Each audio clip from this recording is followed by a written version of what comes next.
dulu bangun besar, bangun baik apa adanya, jadilah. Yang penting mereka di sana merasakan pembangunan dan hasilnya itu istilahnya maksimal, efektif, efisien, tapi tidak mencederai rasa keadilan dan pemerataan di daerah yang lain, gitu. Nah, ini makanya kami selalu kadang-kadang dianggap kontroversi atau kritis gitu kan dengan pemerintah Kabupaten Banyuasin. Dianggap bertolak belakang. Bertolak belakang, padahal bukan seperti itu. Nah, di sisi lain kita bangun ini, kalau anggaran ini kita jor-joran nih, gede-gedean. Ada yang 30 miliar, 32 miliar dalam satu titik pembangunan. Namun di sisi lain, ada juga posisi-posisi yang tidak tersentuh pembangunan sama sekali. Nah, ini menurut saya sebagai anggota DPRD yang mempunyai hati nurani yang paling dalam, ini kasihan dengan rakyat. Dari mereka merdeka di tahun 1945 sampai saat ini belum ada tersentuh pembangunan. Ini apa sebenarnya yang... Jadi letak keadilannya. Letak keadilannya itu seperti apa, Dinda?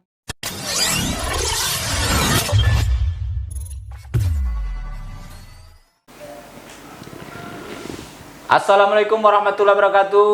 Hai Blockers, Blok 29 C Production. Ketemu lagi dengan kita hari ini dalam podcast Bincang-Bincang Tokoh.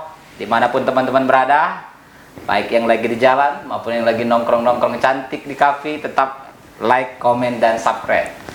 Dan jangan lupa tandai lonceng. Hari ini kita kedatangan tamu, tokoh spesial, anggota DPRD Kabupaten Banyuasin, Kakanda Muhammad Nasir. Apa kabar Kanda? Alhamdulillah sehat, Dinda. Ini melihat Bang Am. Ini terkenal ini Bang Am ini. Kalau melihat dari gestur Kakanda Muhammad Nasir ini, senyumnya sudah benar-benar memang sosok pemimpin ini. Alhamdulillah. Sebelum kita lanjut dulu, Kakanda, silakan Kanda perkenalkan, mungkin teman-teman belum begitu kenal, baik itu secara siapa diri Kakak Pribadi ya. Oke, lanjutkan lah. Terima kasih ya, Bang Am ya. Saya akan memperkenalkan diri saya secara pribadi dulu. Yang pertama, nama Muhammad Nasir. Kebetulan kalau ibu asli Palembang, kalau Mbak asli Musi Banyuasin. Khususnya Desa Karangringin, Kecamatan Babatoman. Kalau sekarang Lawang Wetan. Itu. Wang Sekayu. Wang Sekayu. Lalu saya pendidikan SD sempat di Lahat, SMP di Ulak Pace, SMA juga sempat di Babatoman, SMA Negeri 1, lalu pindah ke SMA Muhammadiyah 1 Palembang, tamat tahun 98, kuliah masuk perguruan tinggi Fakultas MIPA jurusan Matematika Universitas Sriwijaya. Unsri. Oke, Kanda, terima kasih itu kenalan. Kita mungkin akan bincang sedikit. Iya. Kakanda tadi menyebut bahwa Kakanda kuliah di Unsri. Ketika Kakanda menjadi mahasiswa, kira-kira apa rutinitas Kakanda? Apa baik itu dalam berorganisasi ataupun baik keaktifan sebagai bagaimana menjalankan seorang sosok mahasiswa? Iya. Ya, jadi seperti mahasiswa biasanya pada umumnya, saya melakukan kuliah itu artinya rutinitas dari pagi sampai siang, ya kan, di kampus kurang lebih 3 hari. Nah, kegiatan setelah di luar kampus, kita juga ikut di organisasi eksternal kampus. Jadi salah satunya saya aktif di Ikatan Mahasiswa Musi Banyuasin, IMUBA, tahun 2000 sampai dengan 2004 waktu itu. Lalu saya juga aktif di Himpunan Mahasiswa Islam, HMI. Lalu kita juga aktif di internal universitas, di Dewan Perwakilan Mahasiswa Universitas Sriwijaya. Menarik ini, Kanda. Pernah berproses, artinya dalam organisasi itu pernah berproses. Apa yang sudah Kanda lakukan dalam hal berorganisasi ini agar mampu menempah diri? Kira-kira yang dalam berorganisasi hal seperti apa yang sudah Kanda wujudkan? Jadi begini, Adinda, yang pertama kita lihat organisasi apa yang harus kita libatkan diri kita. Itu penting, Dinda. Artinya anggaran dasar, anggaran rumah tangga organisasi, lalu tujuan organisasi, lalu program kerja organisasi tersebut, itu kan harus kita pahami dulu sebelum kita terlibat terlalu dalam organisasi tersebut. Nah, gitu. Artinya kalau di sini mengapa saya mengambil dua organisasi yang ekstra kampus. Yang pertama adalah Ikatan Mahasiswa Muba, yang kedua adalah Himpunan Mahasiswa Islam.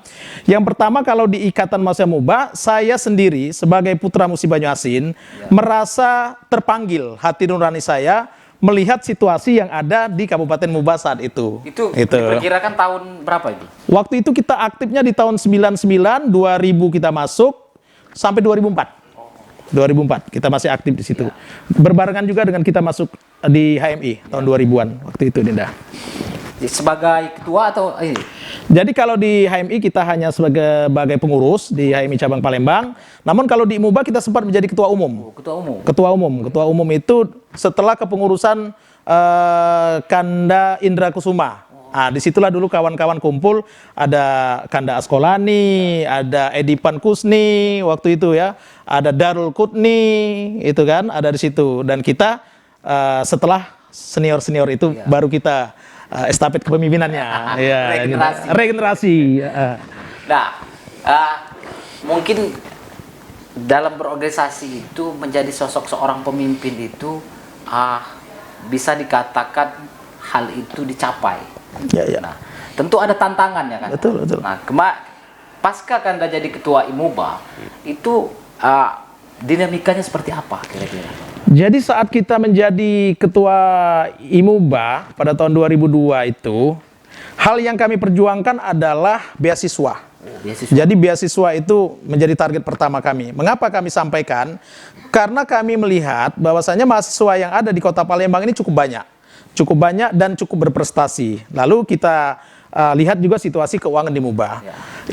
Musi Banyuasin itu adalah kabupaten yang APBD-nya tertinggi di Sumatera Selatan. Artinya waktu itu Banyuasin masih gabung ya? Banyuasin masih bergabung. Jadi tahun 2002 itu Banyuasin baru pemekaran. Nah, terbitnya Undang-Undang Nomor 6 tahun 2002 tentang pemekaran Kabupaten Banyuasin itu tahun 2002. Nah, jadi setelah itu baru Banyuasin menjadi kabupaten tersendiri waktu itu, Dinda. Oke, itu cukup luar biasa. Tentu di HMI juga Kanda mengikuti dinamika ya Himpunan Mahasiswa Islam. Sempat masuk pengurus cabang. Sempat. Di zaman. Jadi kita ada beberapa ketua umum. Waktu itu sempat di Kandarbo Iskandar Pohan. Yang sekarang menjadi Dirut. Suara Dipa. Ya, itu kita sudah masuk dalam pengurus. Itu salah satunya. Lalu Kanda Robi Budi Purhita. Robi Budi Purhita itu beliau adalah Fakultas Ekonomi Unsri. Pernah menjadi anggota DPRD Provinsi dari PDIP. Ya, itu beliau. Dapil Banyuasin ya? Dapil Banyuasin, betul. Oke. Dan sekarang setelah begitu banyak melalui proses kemahasiswaan, baik itu di IMUBA maupun di HMI, dan hari ini benar-benar dibuktikan hasil kerja keras Kanda menjadi anggota perwakilan rakyat khususnya di Banyuasin. Iya, betul. Ini ngomong-ngomong soal DPR ini, kemarin Februari 2021 LSI merilis survei tingkat kepercayaan DPR itu, tingkat rakyat kepercayaan terhadap DPR itu paling buncit antara lembaga-lembaga negara yang lain.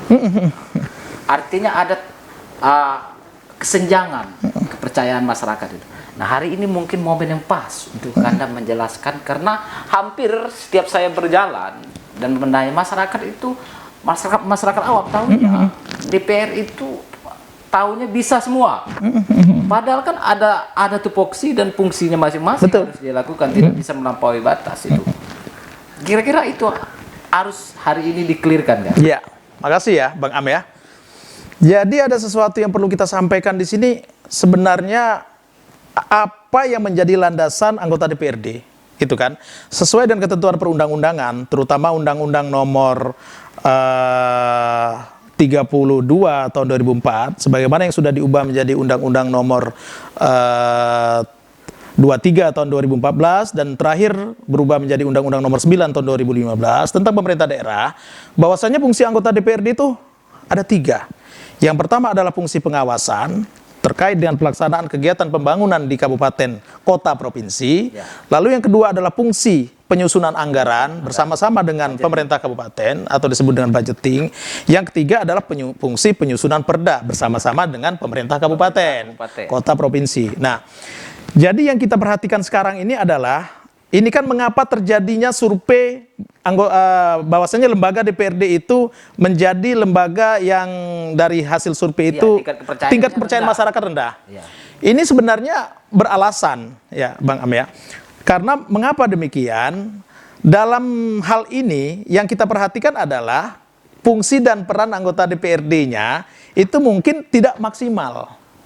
Tidak optimal. Jadi mereka setelah mereka disumpah jabatan, setelah duduk tidak melakukan kegiatan sebagaimana yang telah menjadi amanahnya. Nah, itu mungkin yang terjadi ya Dinda saat ini.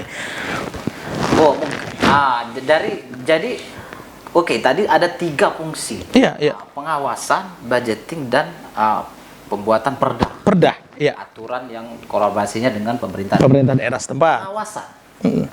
Nah, ini kira-kira bentuk pengawasannya seperti apa? Iya, Dinda ya. Jadi pengawasan itu artinya seperti ini. Apa yang sudah menjadi ketetapan, apa yang sudah menjadi kesepakatan antara pemerintah kabupaten dengan DPRD, ini pemerintahan namanya, lalu menjadi bentuk perda, produknya kan perda, apapun itu harus kita lakukan pengawasan. Ya. Sebagai contoh adalah perda penyusunan APBD. Ya. Penyusunan APBD itu kan dilakukan dalam 1 tahun 2 kali. Yang pertama APBD induk, yang kedua APBD perubahan. Ya, nah, APBD induk, apapun produknya, itu menjadi fungsi dan kewenangan kita untuk melakukan pengawasan gitu. Apapun produknya, dari pembangunan, dari perencanaan, itu sebenarnya harus kita awasi. Artinya tidak mesti sebuah produk payung hukum saja yang harus diawasi, tapi dalam hal implementasi baik itu pembangunan, pendidikan, kesehatan itu perlu betul. Jadi begini, biasanya kita pada saat pembahasan dengan TAPD katakanlah tim anggaran pemerintah daerah atau dengan rapat mitra itu kan artinya di komisi-komisi ya pembagiannya per komisi kan kita dibagi 4 komisi nih kalau daerah kan komisi 1, 2, 3, 4. Nah kebetulan saya di komisi 4 artinya yang membidangi pendidikan, kesehatan dan sosial. Nah mestinya produk-produk yang dilakukan oleh komisi-komisi tersebut harus kita awasi dari awal tahun sampai dengan akhir tahun. Iya seperti itu mestinya. Berarti ini karena komisi 4 ada 4 SKPD. Kalau SKPD-nya kurang lebih 11, tapi garis besarnya adalah pendidikan, kesehatan, sosial. Ya. Berarti ada 3 hal yang menurut peran 3 isu. Betul, 3 isu besar. Komisi 4 untuk dalam hal pengawasan. Iya. Nah, itu baik itu dalam pengawasan tentang kebutuhan kesehatan masyarakat, betul, pendidikan maupun pembangunan. Betul. Nah, oke, budgeting. Yang kedua budgeting, penyusunan anggaran. Nah, yang hari ini dalam pemikiran masyarakat awam bahwasannya banyak adanya dalam tanda kutip oknum-oknum DPR baik yang sudah terjadi itu banyak melakukan transaksi ketika ada budgeting dengan pemerintah. Nah, kira-kira dalam kondisi saat ini karena sudah posisinya DPR ini, kira-kira apa menurut Anda dalam posisi seperti ini? Apa sudah benar-benar ada yang terjadi atau memang itu hanya garis besar pemandangan yang karena akibat sudah sering terjadi OTT, tangkap tangan, sehingga membuat kepercayaan publik itu bahwasan pasti ini anggota DPR ada mainnya lagi. Betul. Nah, kira-kira apa yang harus dikelirkan? Iya, benar Dinda ya. Jadi tidak mungkin suatu lembaga survei melakukan survei dan menghasilkan hasil survei itu tanpa sebab akibat. Ya. Nah gini kan, artinya landasan masyarakat yang disurvei itu menyampaikan bahwasanya tingkat kepercayaan masyarakat terhadap DPRD itu menurun sampai pada titik yang rendah gitu kan, artinya ini kan ada alasan, ada pantauan, ada temuan, ya kan. Nah mungkin ini memang benar-benar terjadi, Dinda. Ini benar-benar terjadi. Nah, makanya saya secara pribadi sebagai anggota DPRD, saya ingin katakan kepada teman-teman, saya ingin sampaikan kepada teman-teman sesama anggota DPRD, marilah kita mulai bekerja ini dengan hati nurani. Bukan DPRD Banyuasin saja, bukan. Iya, marilah kita bekerja dengan hati nurani. Iya, bekerja dengan hati.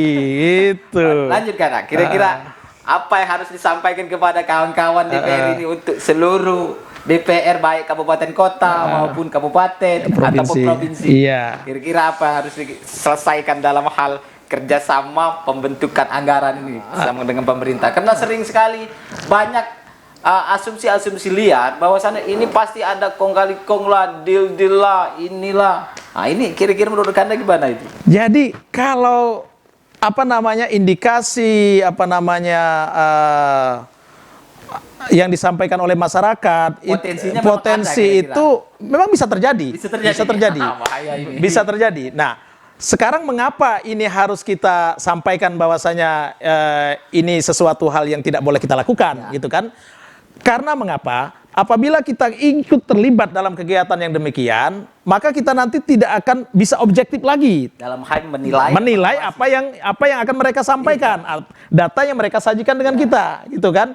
Karena kita sudah ikut dalam permainan mereka atau skenario mereka. Itu Dina. Ini Oke teman-teman, ini cukup menarik karena ada poin yang terakhir itu tentang peran dan fungsi DPR itu adalah poin ketiga, itu adalah penyusunan atau pembuatan produk hukum. Dalam produk hukum ini sering sekali bagaimana kira-kira pandangan Anda? Karena kebanyakan saya pikir itu hampir terjadi baik itu di kabupaten maupun provinsi. Dalam pembuatan produk hukum ini terkadang banyak produk hukum ini yang nganggur. Bahasanya sudah dibuat tapi fakta di lapangan itu tidak memang berfungsi untuk kebutuhan masyarakat. Tidak pas. Kira-kira gimana? Jadi begini ya, Dinda ya.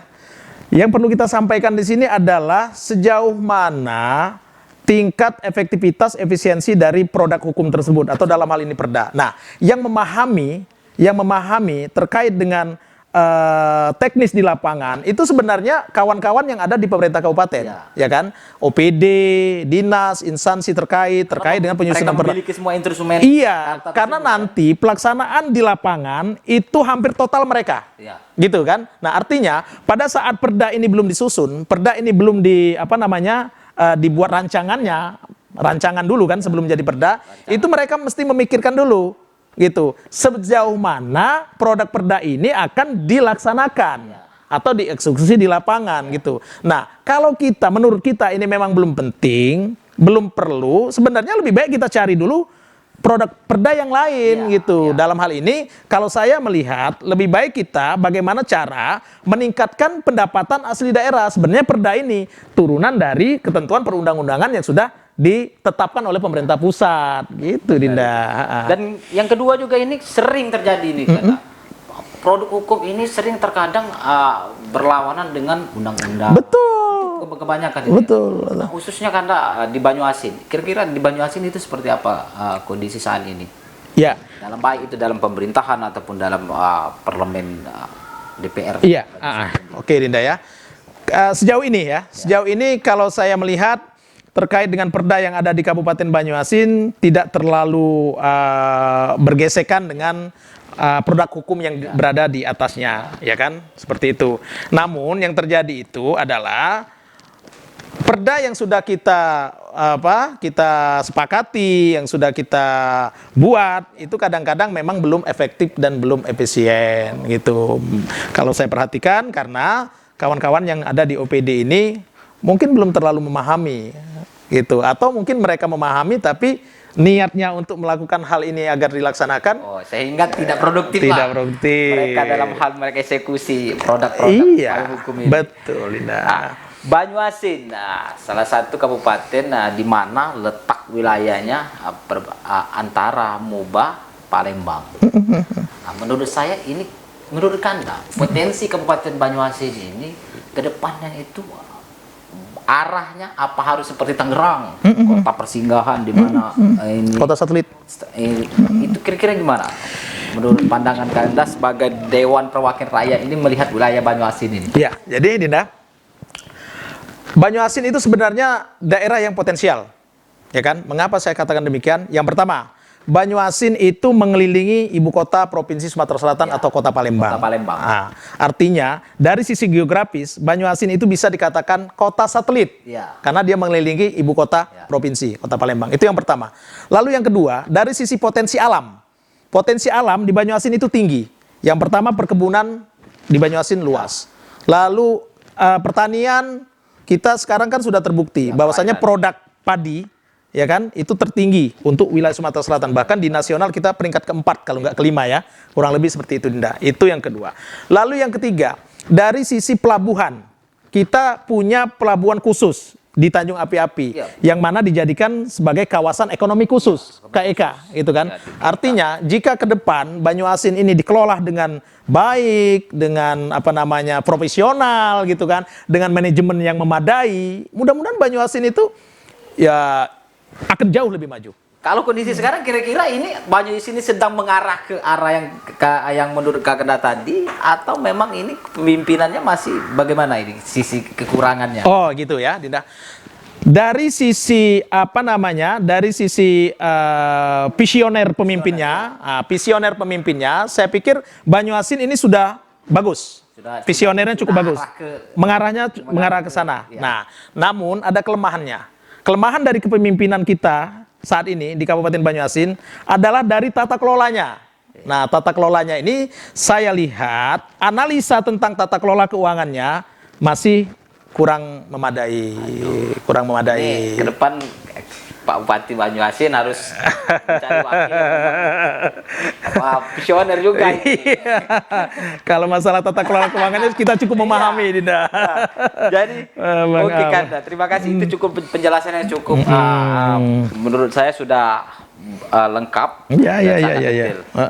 Terkait Banyuasin tadi sudah disinggung bahwasannya memang saat ini salah satu kabupaten yang berpotensi. Ya. Sama hal seperti OI juga, tapi OI tidak terlalu seperti jauh Banyuasin. Jauh. Kalau Banyuasin memang betul agak hampir mengelilingi kota Palembang. Iya. Oke, kita akan sedikit mengulik kira-kira menurut Kanda itu idealnya seorang pemimpin itu, baik itu pemimpin daerah, kota, provinsi, itu seperti apa menurut Anda? Jadi sebenarnya jadi pemimpin itu sederhana, Dinda. Sesederhana apa? Nah, sederhana itu yang pertama itu adalah pemimpin itu harus mengetahui potensi apa saja yang ada di dalam lembaga atau daerah yang dipimpinnya. Ini potensi keseluruhan.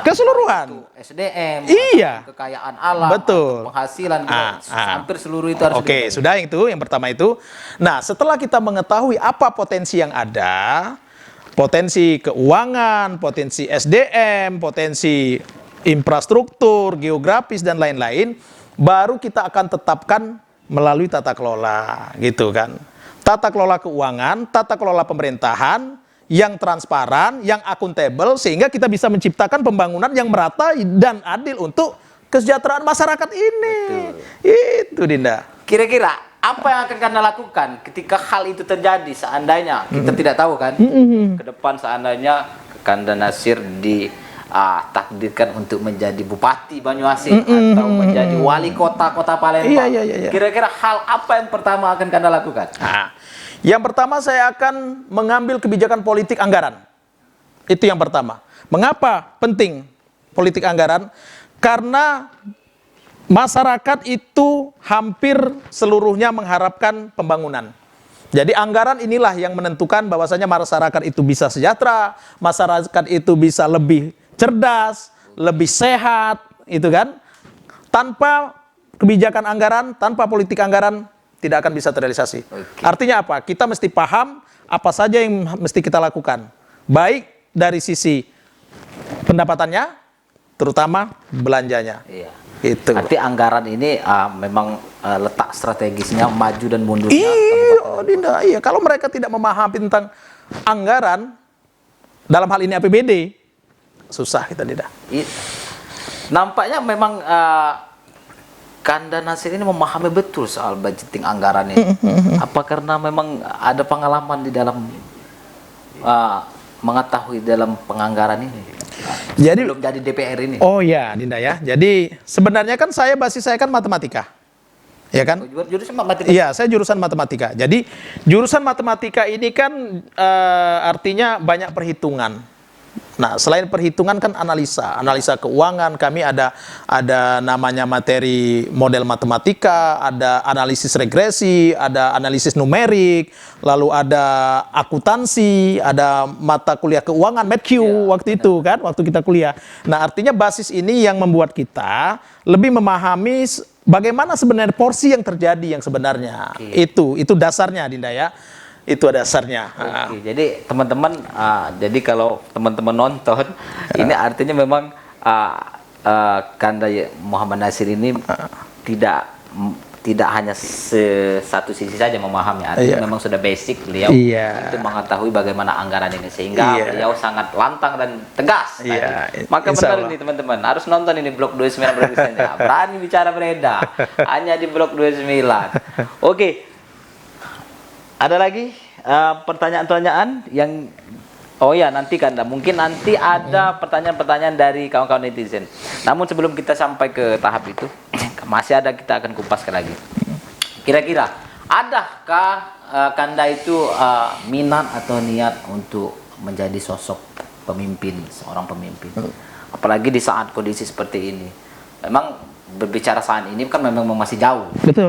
2024 masih jauh. Ya. Namun saya yakin betul melihat progres Kanda saat ini, saya lihat di media itu Kanda sebagai anggota DPR Banyuasin itu paling aktif. Ya, insya Allah. Beda dengan mohon maaf ini beda dengan teman-teman DPR yang lain yang memang mereka terlihat lebih kalau adem ayem lah. Bahasa pemain bola itu menunggu bola.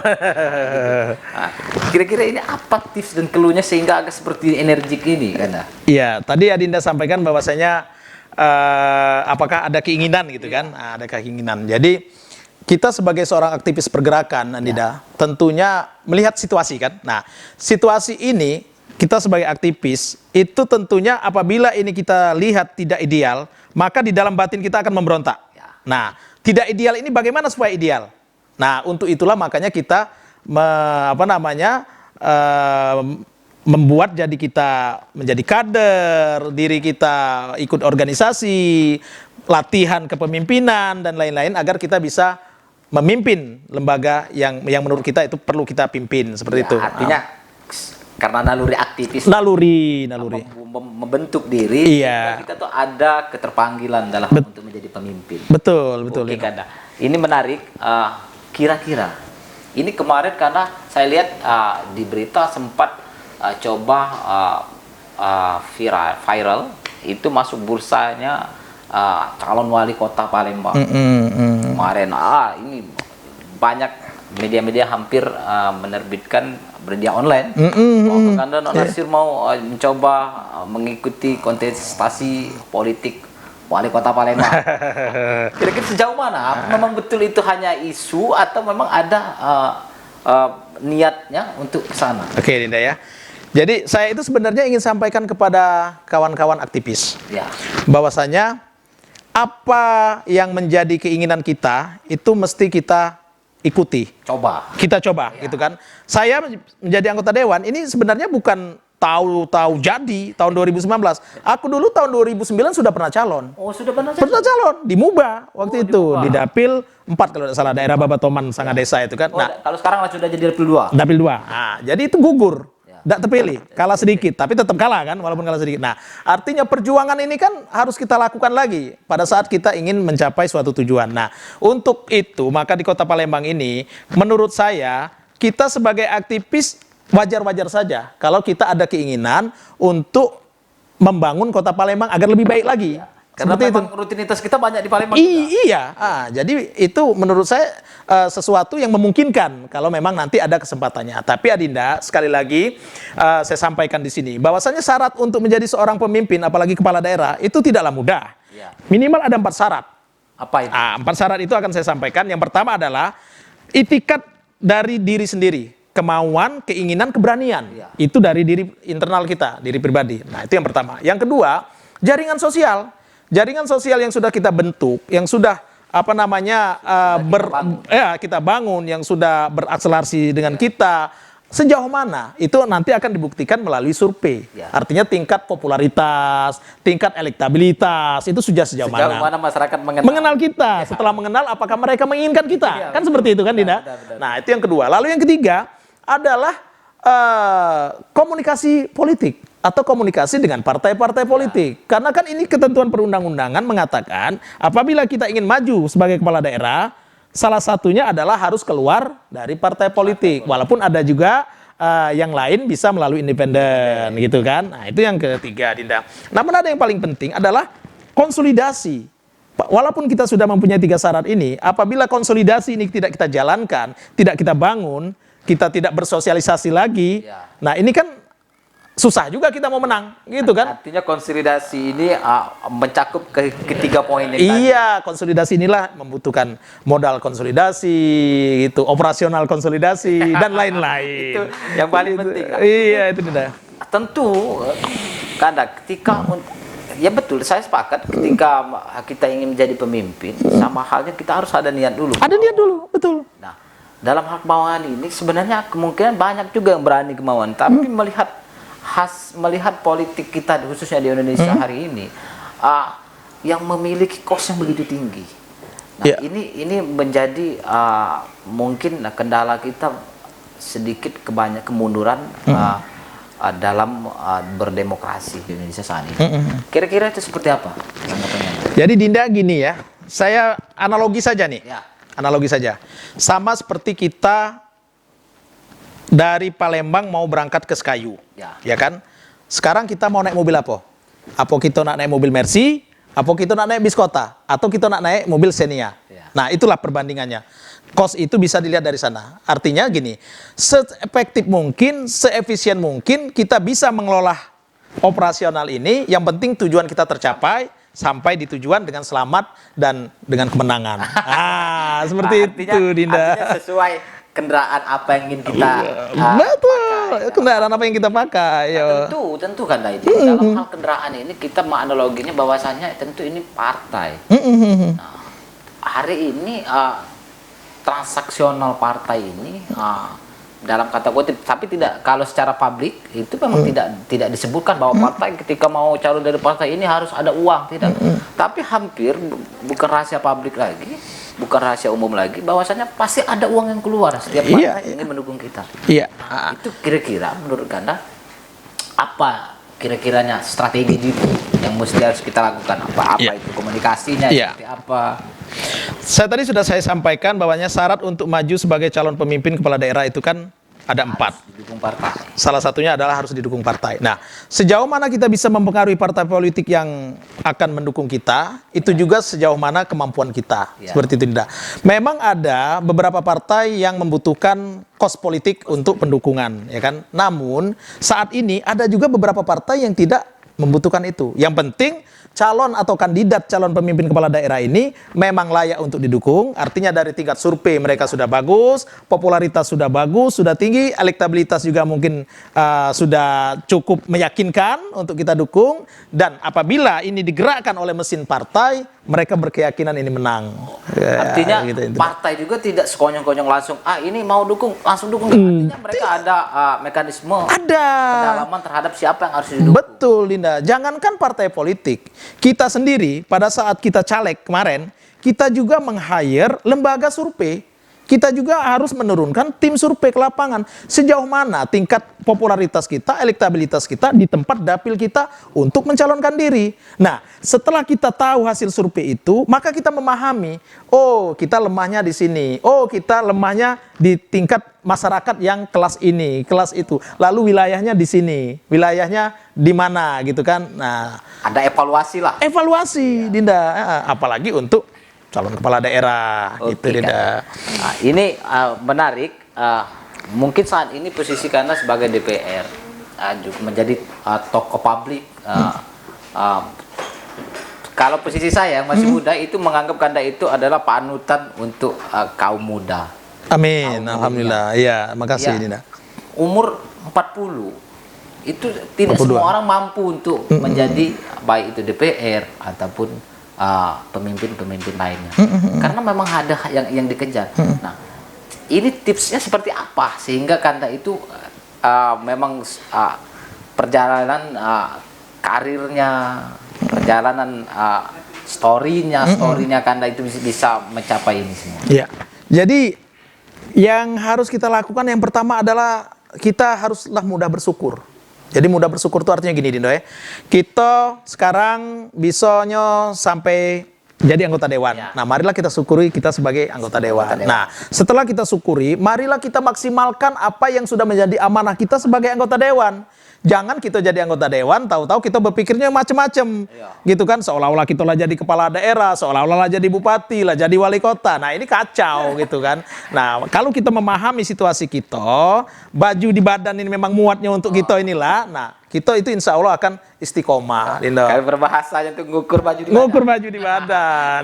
Itu benar. Ya. Jadi teman-teman.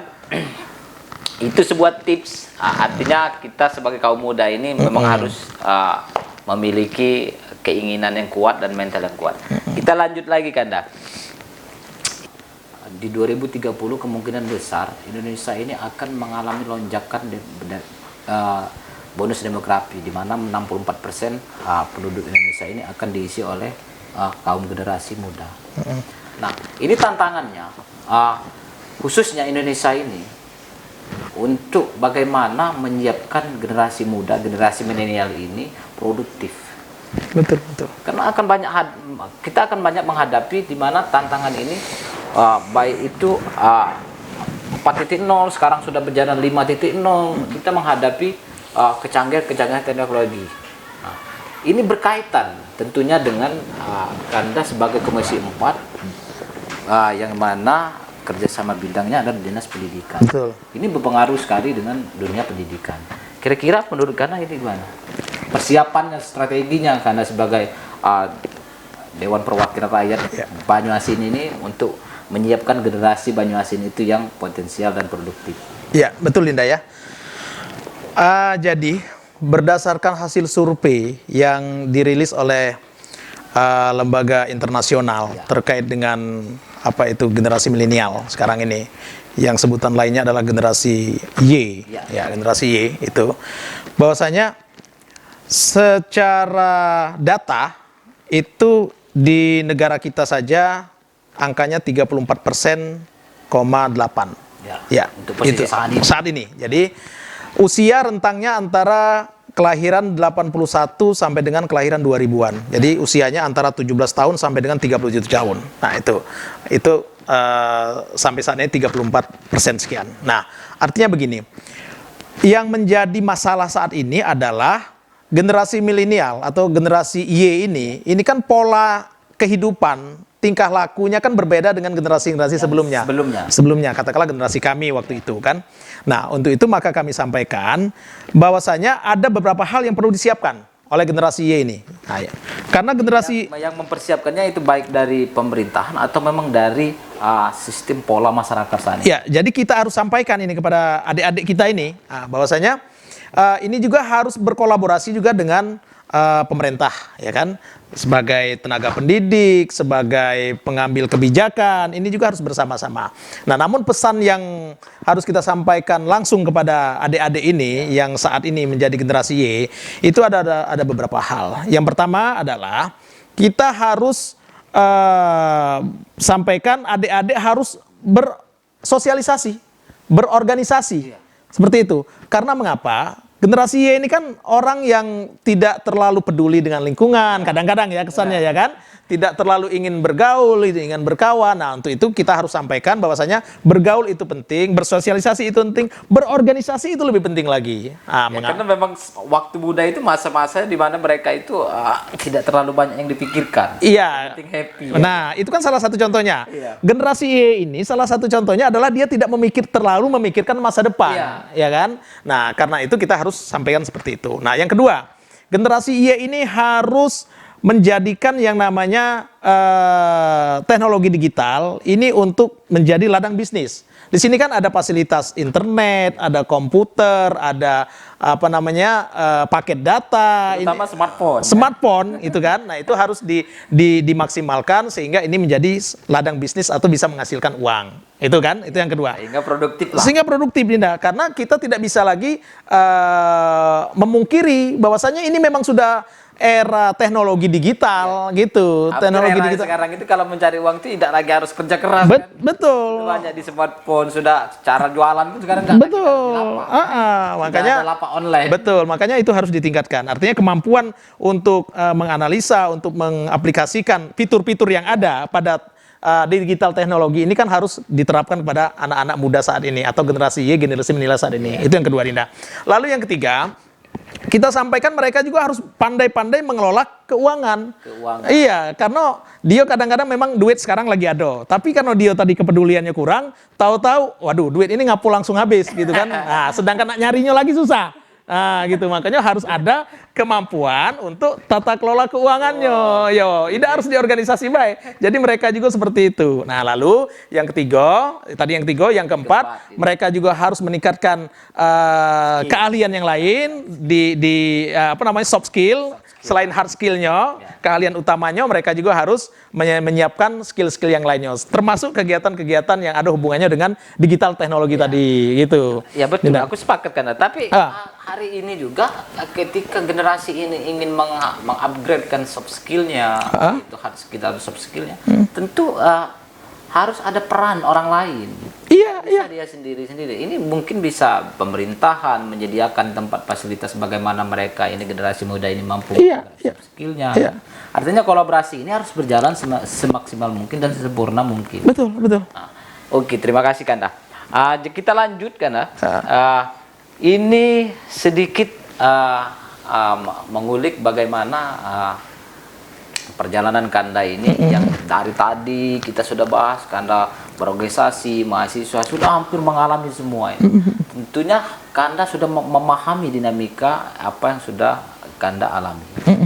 Ini menjadi contoh untuk kita anak muda ini.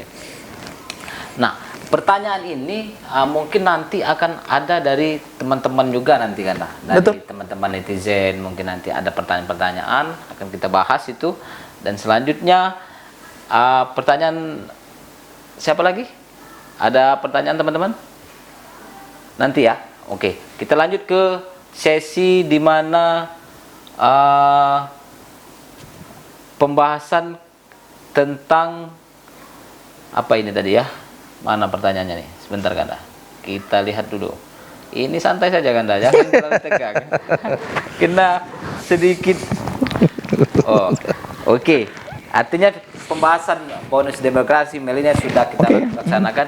Ini mengetahui seberapa dalam Kanda menghasilkan prestasi-prestasi ini. Nah, tentu pasti ada dinamika dan sudah dilalui. Ada pengorbanan, ada sebuah baik itu tenaga, materi, tangis, derita, bahagia, pasti dialami. Nah, tentu harus menyiapkan mental yang kuat. Nah, kira-kira apa yang bisa dibagikan ke teman-teman, bagaimana, tentu tadi seperti yang kita bahas, sudah Kanda melalui menjadi milenial. Sudah Kanda kasih tips 4 tadi. Betul. Artinya ini harus benar disiapkan. Betul. Hari ini Kakak harus jelaskan apa yang sudah dialami hari ini oleh Kanda sendiri. Dari proses tadi kan yang sudah panjang, mulai dari berorganisasi. Nah, itu apa yang dirasakan Kanda itu persiapannya sehingga bisa mampu menjadi inspirasi kita. Iya. Yang pertama adalah kita jangan mudah berputus asa. Itu yang pertama, Dinda. Karena tetap semangat. Nah, makanya yang saya sampaikan itu adalah 3S. Semangat, sehat, dan sukses. Aku semangat, sehat, seluai lur. Nah, semangat, sehat, sukses. Jadi kalau kita tidak kati semangat, mak mano kita nak sehat. Kalau kita tidak sehat, mak mano kita nak sukses. Nah, itu kan. Jadi yang pertama kita jangan patah arang, jangan putus asa. Kalau perjuangan itu memang saat ini belum kita dapatkan, namun mudah-mudahan ini adalah kesuksesan yang tertunda gitu. Selalu optimis dalam kehidupan itu. Nah, itu yang pertama. Lalu yang kedua adalah jangan pernah menyakiti orang. Jadi saya semenjak bergaul di dalam organisasi, di lembaga, saya tidak pernah menyakiti orang secara pribadi. Namun kalau saya sampaikan ini adalah memang ketentuannya atau konstruksinya seperti ini gitu. Sehingga tidak ada sentimen-sentimen pribadi. Artinya apa yang sudah dikeluarkan itu sudah menjadi keputusan bersama. Iya, sudah keputusan bersama atau ini ada landasannya. Mengapa kita harus sampaikan seperti ini? Sehingga kita tidak sindir sana, sindir sini gitu kan. Ataupun kalau memang minta penjelasan kita bisa menjelaskannya secara ilmiah. Seperti itu Dinda ya. Lalu berdoa gitu kan. Berdoa dan jangan lupa juga bekerja keras gitu. Luar biasa ini. Kanda, ini tentu menjadi sesuatu yang rumit. Dalam saat situasi ini, di mana posisi kalian ini anggota DPR, perwakilan rakyat, di mana juga pembisnis juga, tentu manajemen waktunya akan sulit dalam 1 kali 24 jam. Iya, iya. Baik itu pembagian bagaimana dengan keluarga, itu pasti ada tuntutannya semua. Betul. Baik itu dengan pergaulan teman-teman, itu bagaimana mekanisme Anda bisa membagi manajemen waktu ini? Iya. Jadi yang pertama kita jangan terlalu membiasakan diri mengambil suatu amanah yang kita tidak mampu. Sebagai contoh gini, kita kan sudah jadi anggota dewan nih ya, sudah jadi anggota. Lalu nanti ada lagi kawan-kawan di lembaga lain itu ngajak kita, nawari kita, galak ada kak jadi ketua ini, ketua itu. Nah ini menurut aku, kalau aku menganggap ini tidak mampu, aku tidak akan mau. Gitu, karena kita untuk menyesuaikan diri, karena kita pada saat kita sudah menjadi pemimpin di salah satu organisasi, di lembaga, itu kan kita harus menjalankan amanah organisasi. Kita harus meluangkan waktu, pikiran, tenaga. Nah, karena saat ini aku hanya katakanlah cuma 2 lembaga ya. Yang pertama DPRD, yang kedua PBSI sebagai memang aku hobi olahraga badminton, gitu kan. Yang ketiga adalah dunia bisnis. Nah, dunia bisnis ini adalah untuk meningkatkan kapasitas kesejahteraan keluarga, tetangga, dan kawan-kawan yang ada di sekitar kita. Jangan juga menjaga diri, jangan sampai ketika jadi DPR itu terpengaruh hasil money dari luar yang tidak diinginkan. Menjaga independensi, iya, agar kita bisa independen. Sedikit agak ke keluarga kan. Kira-kira dengan kesibukan seperti ini ada tuntutan dari istri di rumah atau anak? Biasanya kan apa-apa nih sibuk betul kalau anak. Kalau istri gini waktunya tidak pernah ini. Kira-kira ada tidak itu tuntutannya? Kalau kita kan dengan anak istri kan biasa berkomunikasi ya. Jadi artinya kemanapun kita biasa gitu. Kalau kita sempat nganter anak sekolah, kita antar anak sekolah. Tidak harus sopir yang nganter gitu. Pada saat kita sempat. Pada saat kita bisa makan siang sama-sama atau makan malam sama-sama, kita makan malam sama-sama. Nah itu baik. Sebenarnya sudah meningkatkan komunikasi antara kita di dalam keluarga. Artinya gitu. Peran seorang ayah itu tetap ada. Karena bagian dari pemimpin. Iya, gimana kita nak mimpin yang lebih besar lagi? Kalau keluarga yang kita pimpin ini ada masalah gitu kan. Makanya kalau ada apa-apa jangan ada masalah. Jangan prinsip seperti pegadaian. Mencari solusi tanpa masalah. Iya. Oke, terima kasih Kanda.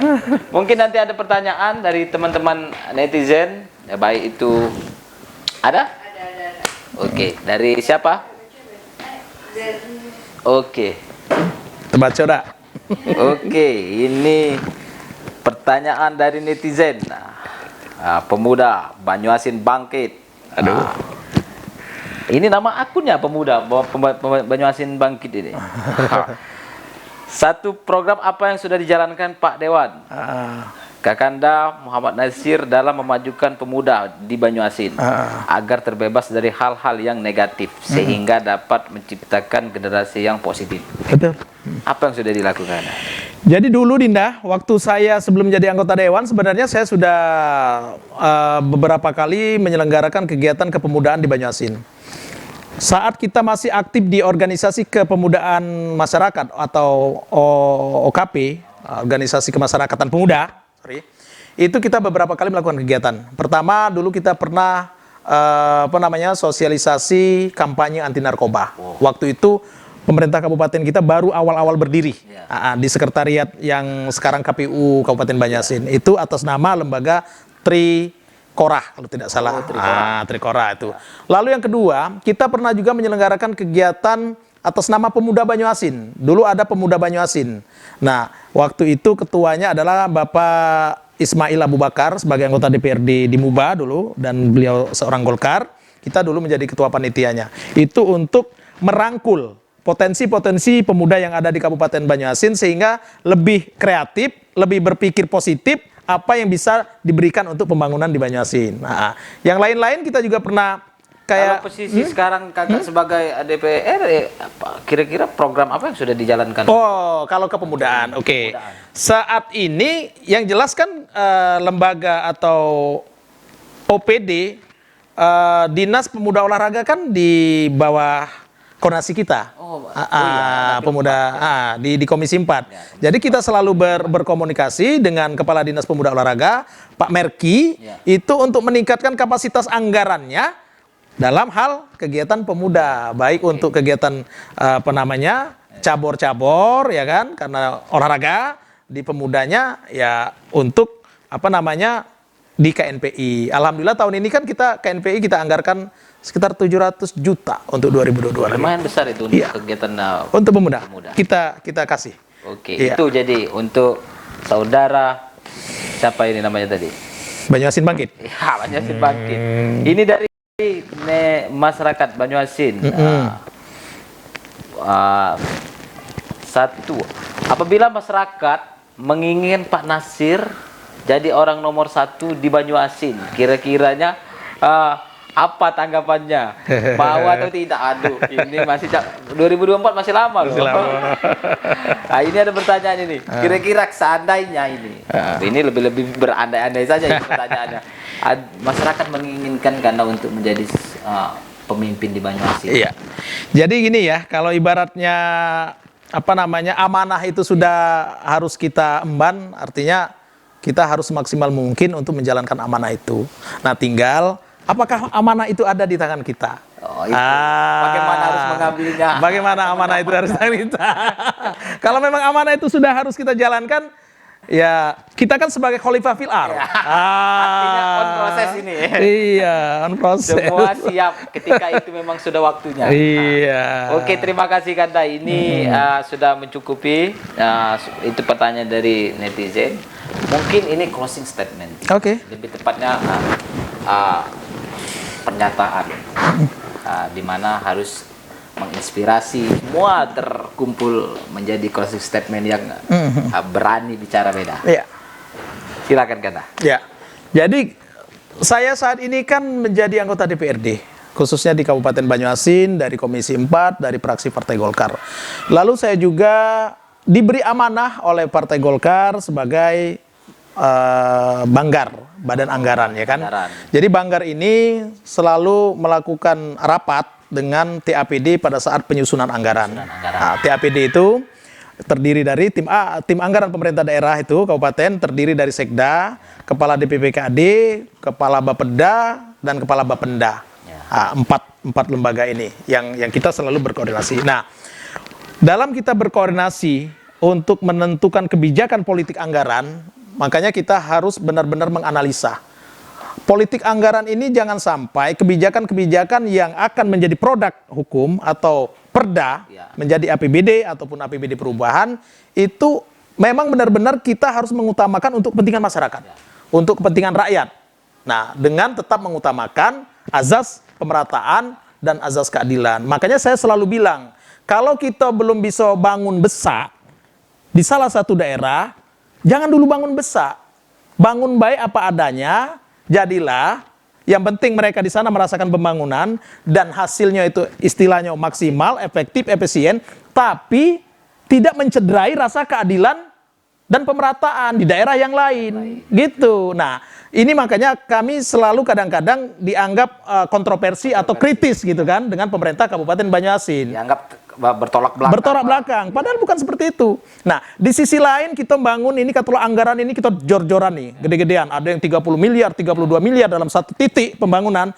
Namun di sisi lain, ada juga posisi-posisi yang tidak tersentuh pembangunan sama sekali. Nah, ini menurut saya sebagai anggota DPRD yang mempunyai hati nurani yang paling dalam, ini kasihan dengan rakyat.